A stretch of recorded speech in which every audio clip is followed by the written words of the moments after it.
doa-doa masa kul wallahu ahad nyoje nya kan nama tang ubat tu. Nya kan permintaan doa.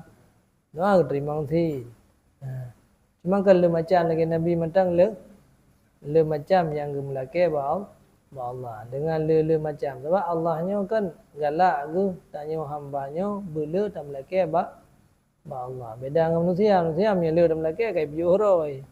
Allah bengih ke karena kira ada yang sombong. Je kan ada dengan bahasa Aceh je dengan berapa je berdoa nanti. Cuman doa yang kana khun le Nabi nyan berarti tak baca dengan bahasa Arabnya na pahala. Je hanya sebagai doa nyo na pahala khun lom di kurun taki.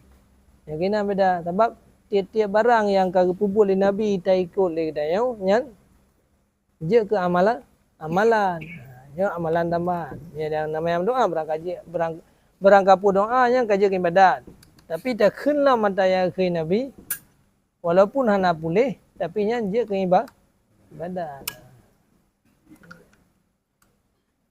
Jadi yang kagak buat Nabi nya merupakan je ke ibadat karena Nabi nya je ke contoh telah ladan.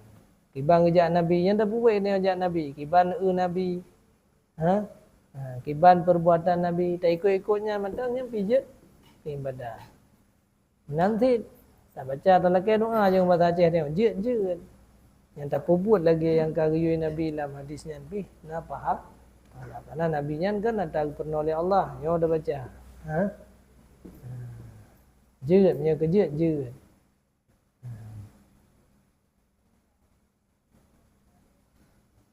dengan tak baca-bacanya tengok na pahala merupakan ibadat ada yang urus sakit tentang ibadat. Oh kah nak duduk. Jadi ibadat. Karena Nabi nak tanya. Tengok Nabi katanya. Padahal tanya orang lain tapi je ke ibadat. Pulau yang kunjung, pulau murung yang merasa sakit.